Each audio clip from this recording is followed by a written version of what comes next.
2016년 마지막 날이죠. 숨가빴던 한 해가 마무리되고 다가올 2017년. 하지만 전국은 예측 불허의 안개 속입니다. 헌재 탄핵 시계가 빠르게 돌아가는 한편 사당 체제가 된 정치권의 방정식은 더욱 복잡해졌습니다. 네, 이와 관련해서 오늘 이 시간에는 김우석 미래전략개발연구소 부소장, 김영주 전 더불어민주당 의원 두 분 모시고 자세한 이야기 나눠보겠습니다. 안녕하십니까? 네, 안녕하세요. 예. 먼저 정치권부터 들여다보도록 하죠. 사당 체제가 구축된 뒤에 사당 원내대표와 또 정책위의장이 어제 첫 회동을 가졌죠. 네. 본격 가동에 들어갔는데 어떻게 보셨나요? 90년대 이후에 처음으로 사당 체제가 실질적으로 원내대표를 원내 교섭단체를 중심으로 한 사당 체제는 그 3당 합당 이후에 처음이죠. 그런 면에서 굉장히 의미가 있다 그런 생각이 들고요. 이런 조짐이 향후에 어떤 대선 전국에서 어떻게 영향을 끼칠까 이런 부분들이 여러 가지 추론이 가능한 그런 상황이 됐어요. 그런데 여기에서 특히 눈에 띄는 거는 대선 전국에서 이 각각의 세력들이 무슨 역할을 할 건가라기보다는 국회에서 처음으로 만들어진, 진짜 오래간만에 만들어진 개헌특위가 어떻게 진행될 건가라고 하는 부분들에 대해서 굉장히 사람들이 관심이 많은 거죠. 개헌이 실질적으로 대선 전국에서 합종연행, 정계 개편의 주요한 이슈가 되기 때문에 국회에서 공식적으로 다뤄지는 개헌특위는 굉장히 의미가 있다. 그리고 대선을 앞두고 굉장히 촉박하게 벌어져야 하는 개헌 논의에 굉장히 중요한 역할을 할 것이다라고 하는 그런 기대가 있는 거고요. 그런 면에서 어제의 회동에서 개헌특위를 출범시키는 거는 굉장히 의미 있는 일이다라는 생각이 듭니다. 실질적으로 대선 전국에 이렇게 촉박한 대선 전국에서 국회에서 예산안도 다 끝났고 이미 새 추경도 있지만 추경을 비롯한 새로운 쟁점들을 만들어내는 데는 한계가 있단 말이죠. 그런 면에서 국회가 할 수 있는 것들은 대선 전국에서는 굉장히 제한적이고 사당은 역시 대선 전국에서 어떤 역할들을 할 것인가가 가장 핵심이 되는데 그런 면에서 개헌특위는 굉장히 중요한 역할을 할 수 있다 이렇게 보여집니다. 네. 이번 회동에서 가장 강조한 게 이제 정의화 국회의장이 협치라는 얘기를 했습니다. 글쎄요, 협치가 잘 될지 우려하는 시각도 좀 많은 것 같은데 전국 주도권 둘러싸고 굉장히 신경전도 치열할 것 같고요. 그렇습니다. 이제 겉으로는 촛불 민심 속에서 출발했기 때문에 협치라는 말을 해야 되고 더군다나 이제 대통령도 지금 현재 일을 할 수 없는 권한대행 체제 속에서 국회가 갖고 있는 주도권은 굉장히 크다고 보여지는데 우선 겉으로는 말하자면 1월 임시국회 1월 9일부터 시작하면서 민생 법안이라든지 개혁 법안을 추진하는 데 있어서 협치는 이루어질 거라고 보여집니다. 그러나 기본적으로 이제 위안부 문제라든지 사드 배치라든지 사사건건에 있어서는 각 사당 색깔이 서로 다르기 때문에 상당한 미묘한 긴장 관계도 형성될 수 있겠다라는 생각이 들고요. 우선은 출발은 그렇게 나쁘지 않다. 다만 우리 김 소장님 말씀하신 대로 개헌이라고 하는 큰 틀 속에서 대선을 앞두고 실제로 대선의 시기가 의외로 우리가 빨리 움직일 수 있다는 가능성에 보면 1월 임시국회를 끝나고 나서는 이 사당 체제가 어떻게 변화하게 될지는 앞길을 예상하기 쉽지 않은 그런 상황입니다. 새누리당과 보수신당, 이 보수의 적통을 놓고 좀 경쟁하는 모습인데 두 당은 이제 어떻게 전략을 좀 세워야 될까요? 일단은 보수 진영의 적자가 누구인가라고 하는 것들은 굉장히 중요한 대선 전국에서 중요한 방향성을 제시하는데 지금 새누리당 같은 경우에는 친박이 중심으로 돼서 모여 있지 않습니까? 그런데 지금 임 목사가 비대위원장이 정식 출범을 하면서 친박 핵심들은 좀 나가주셨으면 좋겠다라고 하면서 새누리당 자체가 굉장히 지금 통합으로 하고 새로 출발하기보다는 내부적으로 굉장히 갈등 국면으로 가는 가능성이 굉장히 커졌어요. 그런 면에서 위기가 아직도 상존한다. 그리고 보수 신당 같은 경우에는 여전히 내부적인 갈등이 있어요. 나가면서 김무성계와 유승민계라고 하는 그런 두 축이 있었는데 이 두 축은 친박계 출신이고 주력은 또 친이란 말이죠. 그런데 친이가 반기문 총장을 중심으로 해서 어떻게 움직일 것이냐, 그 시점에 귀국할 때쯤 어떻게 움직일 것이냐 이런 부분들이 또 하나의 큰 쟁점이 되는 거고요. 제3의 또 세력은 역시 반기문 총장이 들어왔을 때 반 총장을 중심으로 해서 나가겠다라고 선언하는 지금 한 10여 명, 많게는 20명 되는 의원들이 어떤 역할을 할 것이냐. 이렇게 보면은 보수 진영 전체가 굉장히 다양한 변수들을 가지고 합종 연행을 할 수밖에 없는 상황이 됐다라고 하는 생각이 들고요. 그래서 지금 양당을 중심으로 한 주도권 다툼이라고 하기보다는 보수 전체 지역을 중심으로 한 보수 전체의 틀을 어떻게 짤 것이냐. 그리고 대선 후보를 특정 대선 후보를 중심으로 해가지고 어떻게 재편할 것이냐라고 하는 합종 연행의 정계 개편의 시나리오는 여전히 유동적이다라는 예. 생각이 듭니다. 그리고 특히 지금 그 반 총장이 들어오실 때 반 총장이 지금 그 가지고 있는 가장 큰 그 핵심 우군은 결국 충청권과 친이계라고 하는 두 축 아니겠습니까? 예. 그런데 이 부분이 여러 가지 겹쳐 있어요. 그래서 반 총장이 들어와서 새로운 판을 짤 때 이분들이 어떻게 같이 합종 연행할 것인가라고 하는 부분도 있지만 또 하나는 반 총장 이외의 대안으로 황 총리가 지금 보수 진영에서 유력한 대안으로 떠오르고 있다는 면에서 대권 주자의 유일 대안이었던 반 총장의 부분보다도 또 이제는 보수 진영 내에서 대권 경쟁도 또 가시화되는 거 아니냐 이런 추측들을 많이 하고 있죠. 네. 그런가 하면 야권 대선 주자들 이제 새해 앞두고 잇따라서 사자성어 네. 발표했잖아요. 이게 어떤 메시지 경쟁인가요? 어떤 속내를 가지고 있을 거예요? 그래서 이제 사자성어가 이렇게 언론에 나올 수 있는 후보는 그래도 좀 성공한 후보죠. 그런데 이제 얘기를 해보면 뭐 예. 문재인 대표 같은 경우는 제조산하. 어쨌든 산하라고 하는 건 나라인데 나라를 다시 만들겠다라고 하는 어떤 그 전에 있었던 어떤 그 나라 체제를 적폐를 청산하겠다. 예. 그다음에 이재명 같은 경우는 사불범정, 즉 삿된 무리들이 올바른 것을 범할 수 이길 수 없다. 즉 그런 기존의 어떤 그 나쁜 세력, 뭐 어떻게 보면 이제 현재의 집권 세력의 문제, 농단한 세력들을 국민들이 촛불로서 이겼다 이런 뜻을 나타내기도 하고, 뭐 안철수 대표는 마부위친, 즉 도끼로 바늘을 맞는다. 이것은 굉장히 많은 인내와 노력을 통해서 예. 거듭나겠다. 이런 여러 가지 뜻을 많이 갖고 있는 것 같습니다. 예. 예. 이재명 성남시장, 뭐 앞서 이제 반기문 총장에 대해서도 이제 말씀을 하셨는데 좀 약간 견제하는 모습이죠. 네. 사실 뭐 아까 사자성어 말씀을 해주셨는데 사자성어에서도 굉장히 그 이재명 시장 같은 경우에는 이분법적인 접근을 하는 것 같아요. 예. 사화정의라고 하는 이분법적 접근을 한다고 하는 본인이 그 주장을 굉장히 명확하게 드러냄으로써 지금 탄핵 국면에서 굉장히 성공을 했는데 지금 그 사실 탄핵 국면이 좀 접어들면서 한풀 꺾였단 말이죠. 그거는 물론 그 전체적으로 뭐 노출 빈도의 문제도 있지만 결국은 그 문재인 측 야권의 더불어민주당의 주력인 문재인 친문 세력으로부터 견제를 받았다라고 예. 하는 측면이 있을 겁니다. 그런 면에서 당내에서 돌파구를 찾기보다는 외부의 적을 통해서 본인을 좀 부각하겠다라고 하는 전략이 있는 것 같아요. 그런 면에서 이재명 시장이 나름대로 굉장히 전략적이다 이런 생각이 들고 결국은 보수 진영에는 반기문이 있다라고 하면 야권에서는 나 이재명이 있다라고 하는 그런 대안적인 성격을 계속 강조를 하면서 뭐 이렇게 분위기를 이어가는 거 아닌가라는 생각이 들고 또 아까 사자성어 또 얘기하셨는데 문재인 대표가 제조천하라고 얘기를 하면서 호연지기가 느껴지지 않습니까? 결국 대권 주자의 포부와 그 큰 원대한 꿈 이런 것들을 그 문자 사자성어 내에서는 그게 들어가 있는데 행동하는 걸 보면은 당랑거철이 아닌가. 예. 결국은 뭐 이 역사의 큰 수레바퀴를 사마귀 하나가 막고 서 있는 그런 형상이 지금 비춰져요.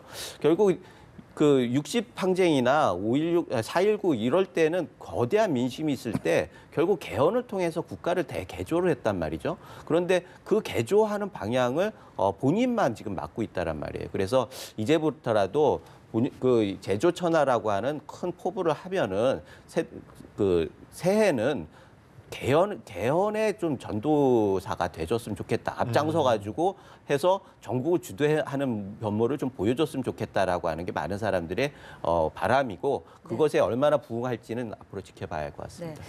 반기문 유엔 사무총장 이제 귀국 얼마 안 남았지 않았습니까? 네. 귀국하게 되면 충청권 여당 의원 10명도 이미 합류할 뜻을 바뀌었고요. 지역권에서도 굉장히 뭐 반기문 바람이 불고 있는 상황인데 글쎄요. 독자 신당 창당 어렵다고 했는데 귀국 이후에 그럼 바로 행보는 어떻게 될까요? 실제로 뭐 창당의 과정을 거치지는 않더라도 일정한 12명 정도의 뭐 나경원 의원도 그렇게 뜻을 바친 상황에서 10명 이상의 이제 현역 의원들과 함께 어떻게 보면 준정당의 형태를 띠고서 그다음에 이제 그 과정에서 물론 1월 말 정도 개혁보수신당이 공식 창당을 하겠습니다만 어쨌든 폭을 넓혀서 손학규 대표하고 심지어는 김종인 민주당 전 대표를 포함하는 넓은 의미의 새로운 틀, 쉽게 얘기해서 박근혜 색깔을 탈색시키는 그런 영역 속에서 어떻게 보면 당일날 그런 경우가 많이 있었죠. 오전에 말하자면 반기문 당이 창당하면서 예. 바로 오후에 재창당하는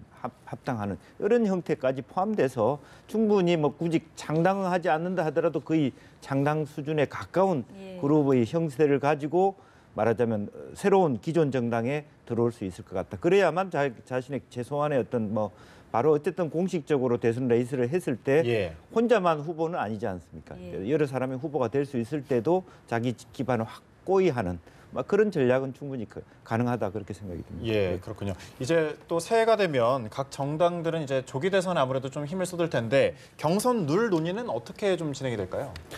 그 경선 룰 논의를 지금 논의하기에는 좀 그렇죠. 정당 체제가 시스템이 다 예. 안착돼 있지 않고 후보들도 윤곽이 아직 불확실한 상황에서 경선 룰을 논하는 거는 좀 이른 감이 있고요. 경선 룰 지금은 그 민주당만 후보가 명확하게 있는 거예요. 예. 문재인 대표가 그 당을 장악하고 있고 문재인 후보가 이재명 그 시장의 도전을 룰로 막겠다 이렇게 그 진영에서 룰로 막겠다라고 하는 것들이 뭐 기본적으로 논의가 됐던 걸로 생각이 됩니다. 그런 면에서는 경선 룰 자체는 뭐 일부에 불과하고 본격적으로 레이스를 들어가면 그때 본격적으로 삿바 싸움에 들어갈 테고 그때 경선 룰에 대한 논의가 가열될 텐데 지금 상황에서는 단정하기는 쉽지 않은 상황입니다. 예. 근데 실제로 경선 룰은 과거에는 보면 이제 그 후보 결정 시점에 대한 논쟁이 있었는데 예. 자연스럽게 이게 해소가 됐지 않습니까? 그래서 의외로 경선 룰 문제가 민감한 문제가 아닐 수가 있습니다. 예. 알겠습니다. 자, 특검 얘기로 넘어가 보겠습니다. 검찰 수사 단계에서는 이제 풀지 못했어요. 뇌물죄 혐의. 박근혜 대통령 뇌물수수 혐의를 이제 특검에서 굉장히 속도감 있게 좀 풀려는 의지를 보이고 있는데 어떻게 전망하세요? 일단은 그 핵심적으로 지금 특검이 있어야 하는 이유가 뭐냐 그러면은 뭐 1번은 뇌물수수를 증명하는 거 아니겠습니까? 네. 특검 자신들도 뭐 그거를 뭐 그 1번 미션으로 생각하고 얘기를 하는 것 같고요. 그런데 아직은 뭐 그렇게 그 명확한 증거나 이런 것들을 밝히지는 못하는 것 같은데 일단은 강한 의지를 보이고 있는 것들은 분명한 것 같습니다. 그래서 뭐 소환하는 거나 압수수색하는 거나 이런 걸 보면은 근데 그 부분에 있어서 역시 삼성이 타겟이 되고 있단 말이죠. 예. 삼성을 타겟으로 한다라고 하는 거는 일반적인 재단 모금의 그런 것들을 벗어나서 개별적인 지원이 있었다라고 하는 것들이 첫 번째 그 약한 고리가 될 테고 그걸 증명을 해냄으로써 뇌물죄가 성립될 수 있다라고 확실하는 것 같아요. 그런데 지금 이게 좀 많이 벌어져가지고 국민연금의 그 결정 이런 부분들에 대해서도 계속 뭐 문제 제기하고 오늘도 문영표 전 보건복지부 장관 지금 그 국민연금 이사장이시죠. 예. 그 부분에 대해서 구속을 했단 말이죠. 그런 걸 보면은 이걸 좀 많이 이렇게 나가는 거 아닌가. 왜냐하면 국민연금이 사실은 손해를 보면서 그런 결정을 했다라고 하는 부분들도 있지만 그렇기보다는 이게 전략적으로 결국은 합병을 하면서 주가가 좀 올랐다는 얘기들도 많이 해요. 그러면 전체적으로는 손해 본 게 없다라고 하는 얘기도 하고 실질적으로 국민연금 자체는 국가 자본이라고 하는 목적이 설립의 목적입니다. 예. 그러니까 개인의 노후 생활 이런 부분들은 두 번째 문제고 결국 제일 처음에 만들었을 때는 국가 자본을 어떻게 모을 것이냐라고 하는 부분들이 첫 번째 설립 이유였고 그다음에 지금같이 외국 엘리엇 같은 외국 헤지 펀드들이 공격할 때 가장 효과적인 방법이 이런 자본들을 운용하는 거였단 말이죠. 그런 면에서 이런 판단들에 대해서 너무 몰아가는 거 아닌가라고 하는 우려들이 있는 것 같고 그런데 물론 국가 권력자가 연금 같은 국민들의 재산인 연금을 주머니 돈처럼 예. 쓰면 그거는 문제가 있죠. 쌈짓돈처럼 쓰면 문제가 있는데 그래서 이 부분은 좀 객관적이고 명확하게 좀 증거에 의해서 좀 해줬으면 하는 앞으로도 계속 그렇게 해줬으면 좋겠다라는 바람이 있는 거죠. 네. 네, 좀 더 객관적일 필요가 있겠다. 네. 또 새해 첫 주인 1월 5일 최순실 씨 첫 공판이 진행이 됩니다. 이제 본격적으로 시작이 되는데 어떻게 예상을 하시나요?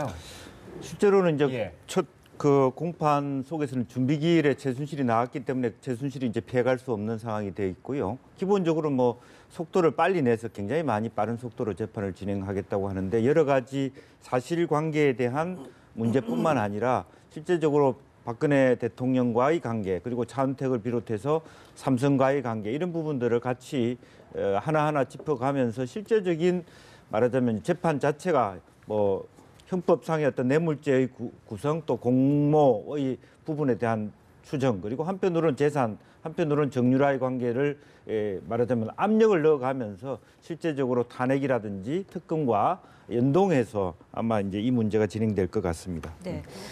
정유라 씨 어디 있는 걸까요? 지금 일단 조력자의 도움으로 잠적한 것으로는 알려져 있는데 글쎄요, 독일 검찰에서도 지금 행방을 찾지 못하고 있다고 하니까요. 이거 지금 인터폴 적색 수비 내려진 상황인데 언제까지 숨어 다닐 수만은 없을 것 같은데요. 조력자가 이번 주 안에 뭐 결론이 날 거다 예, 예. 이렇게 예. 얘기를 하지 않았습니까? 예.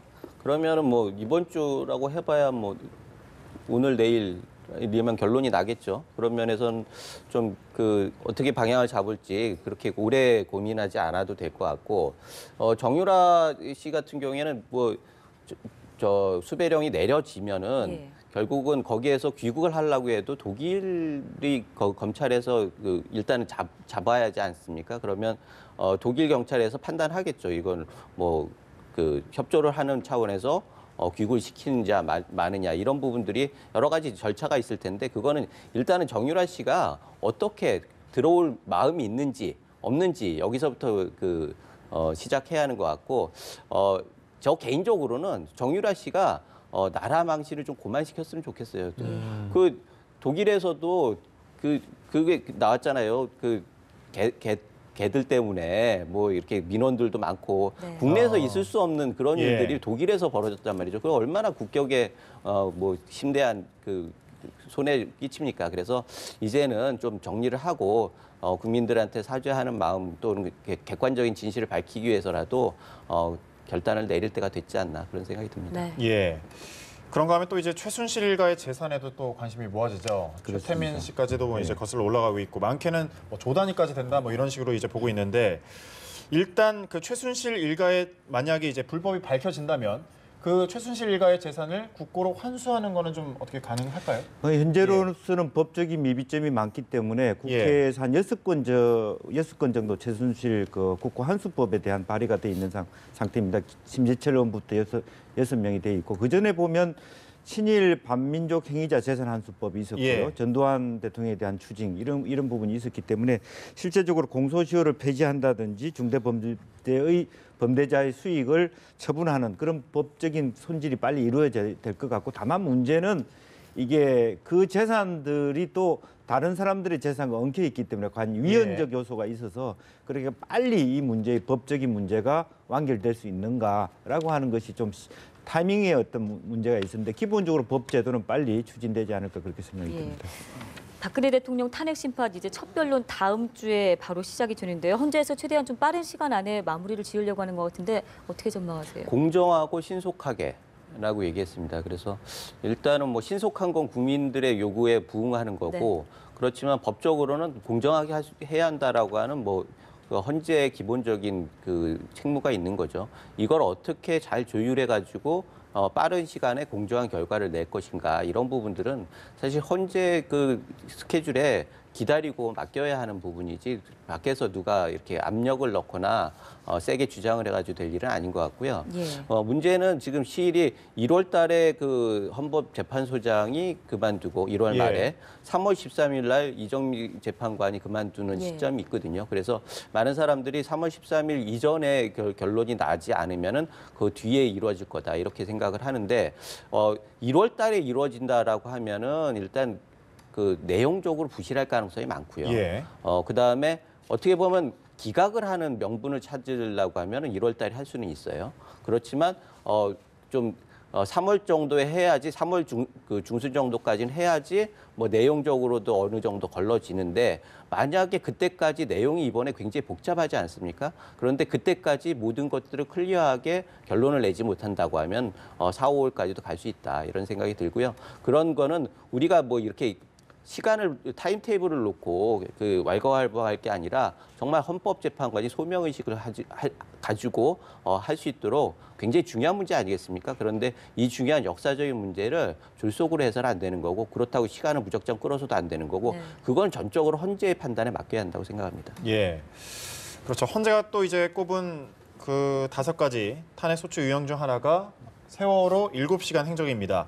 아무래도 이제 좀 대통령 측에서는 최대한 자료를 좀 빨리 제출하겠다 이렇게 밝혔는데 만약에 이제 본격적인 재판에 돌입하게 된다고 하면 구체적인 행적이 좀 밝혀질까요?